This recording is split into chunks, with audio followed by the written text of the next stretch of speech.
ગોપાલ ઇટાલિયાને વિસાવદરના લોકોએ ખોબલે મત આપી જીતાડ્યા છે અને તેમનું કામ છે કે આ ભેંસાણાના રોડ રસ્તા છે તે કેવી રીતે રિપેર થાય તે દિશામાં કામ કરવાનું। પરંતુ ગોપાલ ઇટાલિયા અત્યારે ગુજરાતમાં ફેમસ થવા નીકળ્યા છે અને તેમને આડે હાથ લીધા છે કોંગ્રેસના નેતાએ।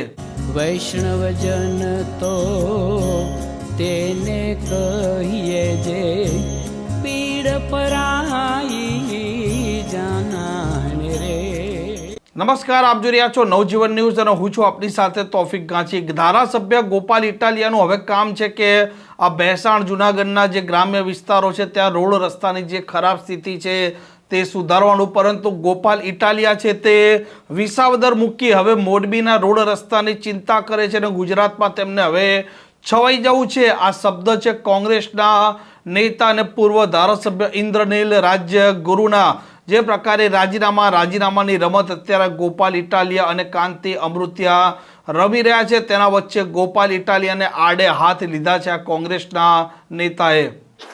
ગોપાલભાઈ ખૂબ વિસાવદરના લોકોને મજબૂત પ્રતિનિધિ બની બતાવી એવી લાગણી વ્યક્ત કર્યા પછી ભેંસાણના રસ્તાઓ માટે એને લડવું જોઈએ અને ગુજરાત આખામાં ફરવાને બદલે પોતાની લોકપ્રિયતાને વધારવાને બદલે એમની જવાબદારી વિસાવદર પ્રત્યેની વિસ્તારની છે એ નિભાવવાનો એમણે પ્રયત્ન કરવાને બદલે ત્યાંના રસ્તાની ચિંતા મૂકી અને મોરબીના રસ્તાની વાત કરે છે।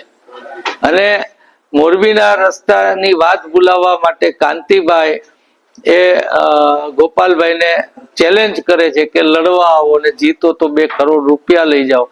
2 કરોડ રૂપિયા દેવાની એમને વાત કરે છે ત્યારે બેમાંથી કોઈ પણ એક વ્યક્તિ એવું નથી બોલતા કે આમાં લોકોના પરસેવાના પૈસાથી ફરીવાર ચૂંટણી કરવી પડે તો એ પૈસા બેમાંથી કોણ આપશે એની ચર્ચા લેસ માત્ર થાય છે। લોકોના રસ્તાની ચર્ચા ને કોરાણે મૂકી અને આવી વાતો થાય છે। જ્યારે આવી વાત થાય ત્યારે મારે એ પૂછવાનું રહ્યું કે મને બધા પૂછતા હતા કે તમારી આમાં સલાહ શું? સલાહ કાંઈ નહીં, હવે આમાં જોવાનું છે કે આ